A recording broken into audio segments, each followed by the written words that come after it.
i7 ગુજરાતનો અવાજ। નમસ્કાર દર્શક મિત્રો, i7 ન્યૂઝ ગુજરાતીની સાથે હું છું આપની સાથે પાયલ બામભણિયા। તો જોઈએ આજના મહત્વના સમાચાર।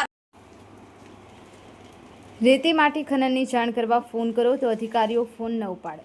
આણંદ ખાણ ખનીજ વિભાગની કામગીરી સામે ગંભીર સવાલો।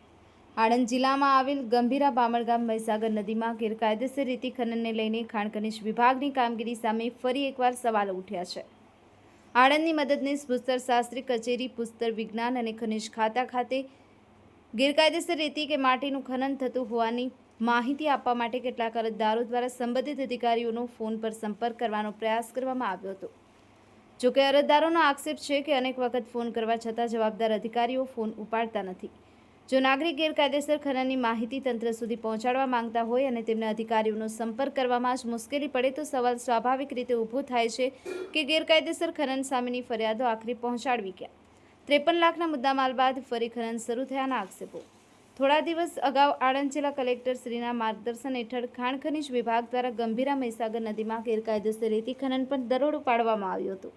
આશરે 53 લાખનો મુદ્દામાલ ઝડપાયો હોવાની માહિતી સામે આવી હતી, પરંતુ આ મુદ્દામાલને સ્થળ પરથી જપ્ત કરી આંકલાવ મામલતદાર કચેરી અથવા આંકલાવ પોલીસ સ્ટેશન ખાતે સીઝ કરી ખસેડવામાં આવ્યો હતો કે નહીં તે અંગેની પણ સ્પષ્ટતા જરૂરી બની છે।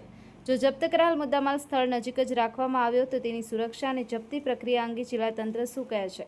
શું આ સમગ્ર બાબતની જાણ જિલ્લા કલેક્ટરને કરવામાં આવી છે? વધુમાં સ્થાનિક સ્તરે એવા આક્ષેપો પણ થઈ રહ્યા છે કે કાર્યવાહી બાદ ટૂંકા સમયગાળામાં જ ફરીથી ખનનની પ્રવૃત્તિ શરૂ થઈ ગઈ હતી। આ આક્ષેપોમાં કેટલું તથ્ય છે તેની નિષ્પક્ષ તપાસ જરૂરી છે। લાડકવાયા ભૂમાફિયાઓને કોના આશીર્વાદ? સ્થાનિક સ્તરે એવી પણ ચર્ચા ચાલી રહી છે કે કેટલાક કથિત ભૂમાફિયાઓ સામે વારંવાર કાર્યવાહી થવા છતાં ખનન પ્રવૃત્તિ ફરી શરૂ થઈ જાય છે।